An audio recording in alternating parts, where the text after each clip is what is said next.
আচ্ছা, তো মূলত বাইনারি যোগের সময় তোমাদের সব সময় যে সমস্যাটা হয় সেটা হচ্ছে যে তোমরা এই যে দশমিক দিয়ে তোমরা মূলত যোগ করতে পারো না ক্যালকুলেটর দিয়ে। তো আসলে এরকমভাবে দশমিক উঠিয়ে কিন্তু ক্যালকুলেটর দিয়ে যোগ করা যাবে না, কিন্তু অন্য প্রক্রিয়ার মাধ্যমে কিন্তু আমরা উত্তর বের করতে পারি। তো দেখো কী করতে হবে। তো তোমাদের দশমিক ছাড়া হচ্ছে তোমাদের ক্যালকুলেটারে আর কি এগুলো ইনপুট করতে হবে, এই যে সংখ্যাগুলো, ঠিক আছে? যে দেখো, তো তোমরা তো জানোই যে কিভাবে আনতে হয় আর কি, সংখ্যা পদ্ধতি কীভাবে রূপান্তর করতে হয় এটা হয়তো তোমাদের জানা আছে। তো কি করতে হবে, প্রথমে তোমাদের এই যে বেস এনে যেতে হবে, যে এরপর হচ্ছে তোমার এখানে যেহেতু বাইনারি আছে তাই আমরা এই ফরম্যাটে চাপ দিয়ে বাইনারিতে যাব।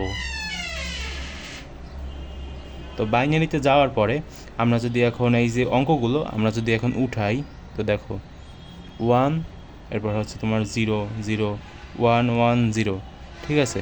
তো উঠানোর পরে আমরা যদি সমান সমানে চাপ দেই তাহলে কিন্তু এগুলো এখন বাইনারিতে সেভ হয়ে আছে, অর্থাৎ আমি কিন্তু এখন ইনপুট দিলাম, ঠিক আছে? তো এখন আমি যদি যোগ করতে চাই তাহলে আমি এখানে প্লাসে চাপ দিতে পারি। চাপ দেওয়ার পরে এখানে এই যে বাইনারি সংখ্যাগুলো আছে এগুলো এখন আমার ইনপুট করতে হবে দশমিক ছাড়া।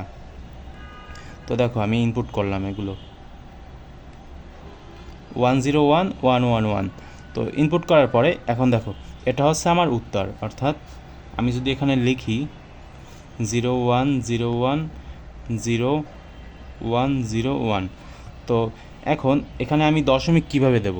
তো দশমিক আমরা কিভাবে দিতে পারি, দেখো এখানে দশমিক আছে কয়টা সংখ্যার পরে, 1 2 3, তিনটে সংখ্যার পরে যেহেতু দশমিক আছে তাই আমরা এখানে তিনটে সংখ্যার পরে দশমিক দিতে পারি, ঠিক আছে? তো এরকমভাবে তোমরা আর কি দশমিক দিয়ে বাইনারি যোগ বা বিয়োগ এরকমভাবে যা ইচ্ছে তোমার সেগুলো তোমরা খুব সহজেই করতে পারবে ক্যালকুলেটর দিয়ে, ঠিক আছে?